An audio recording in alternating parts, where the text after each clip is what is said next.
लगता है तुम लोग मुझे हल्के में ले रहे हो। चुड़ैल जमींदार की बेटी को उठा लेती है।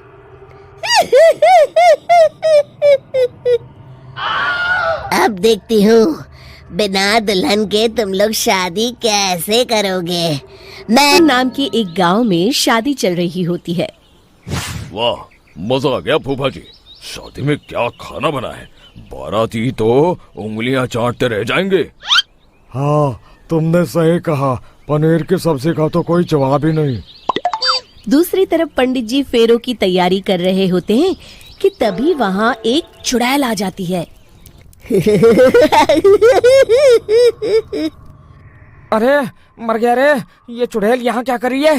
अरे दिवाकर जी, ये आपकी कौन सी रिश्तेदार है? अरे मुझे क्या पता, क्या भाग्यवान, कहीं ये तुम्हारे मायके से तो नहीं आई है।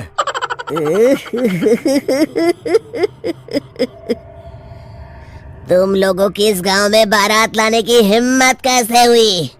मेरे रहते इस गांव में किसी की शादी नहीं हो सकती। अब तुम लोग देखो मैं क्या करती हूँ।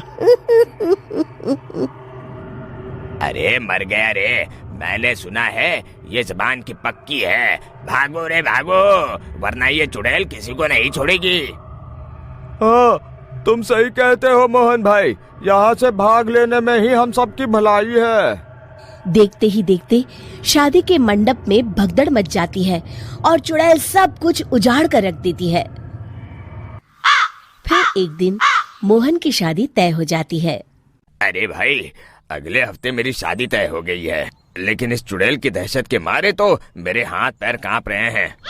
अरे मोहन, तुम्हारा दिमाग तो खराब नहीं हो गया? तुम अपने साथ साथ हम सब गांव वालों को भी बलि का बकरा बनाना चाहते हो? उस चुड़ैल के रहते तुमने अपनी शादी के बारे में सोच भी कैसे लिया? देखो गोपाल, डर तो मुझे भी लग रहा है, लेकिन उस चुड़ैल के डर से मैं जिंदगी भर कुंवारा तो नहीं रह सकता। तभी वहाँ मोहन के होने वाले ससुर आ जाते हैं। अरे ससुर जी आप? देखो, अब तक मैं तुम्हारा ससुर बना नहीं हूँ और शायद बनूंगा भी नहीं। ये आप क्या कह रहे हैं? मैंने तो शादी का कोड भी सिलवा लिया है। मैं अपनी बेटी की शादी किसी अच्छे गांव में कराना चाहता हूँ। तुम्हारा गांव तो भूतिया गांव है। मैं तो क्या, अब तो कोई भी अपनी लड़की इस गांव वालों को नहीं देगा। इस तरह चुड़ैल के डर से उस गांव में किसी की भी शादी नहीं हो पाती। फिर एक दिन गांव के जमींदार अपनी बेटी की शादी करने का विचार करते हैं, लेकिन चुड़ैल के डर से उनकी भी हिम्मत जवाब दे देती है। अगर मेरी बेटी की शादी तय समय से नहीं हुई तो मेरी नाक कट जाएगी। मुझे कुछ करना ही होगा।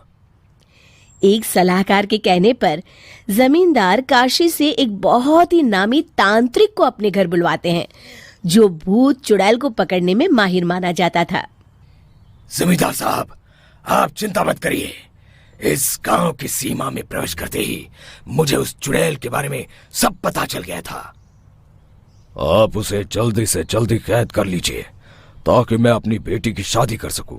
जब वो चुड़ैल एक इंसान थी, तब ठीक उसकी शादी करने वाले दिन ही उसकी और उसके होने वाले पति की एक दुर्घटना में मौत हो गई थी।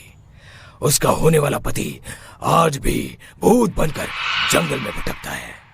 इसलिए जब तक चुड़ैल की शादी नहीं हो जाएगी, वो किसी और की भी शादी नहीं होने देगी। ये आप क्या कह रहे हैं? अगर वो भूत भी हमारे गांव में आ गया तब हमारा क्या होगा? ये आदमी बीच में बहुत बोलता है, इसे बाहर निकालो।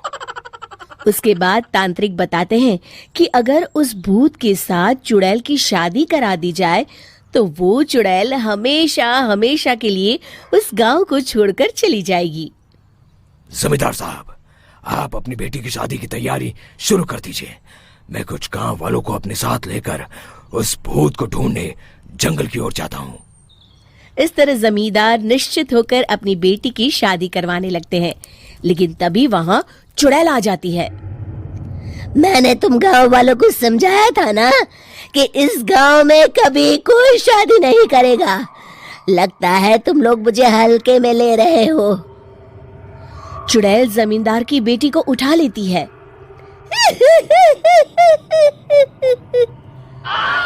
अब देखती हूँ बिना दुल्हन के तुम लोग शादी कैसे करोगे।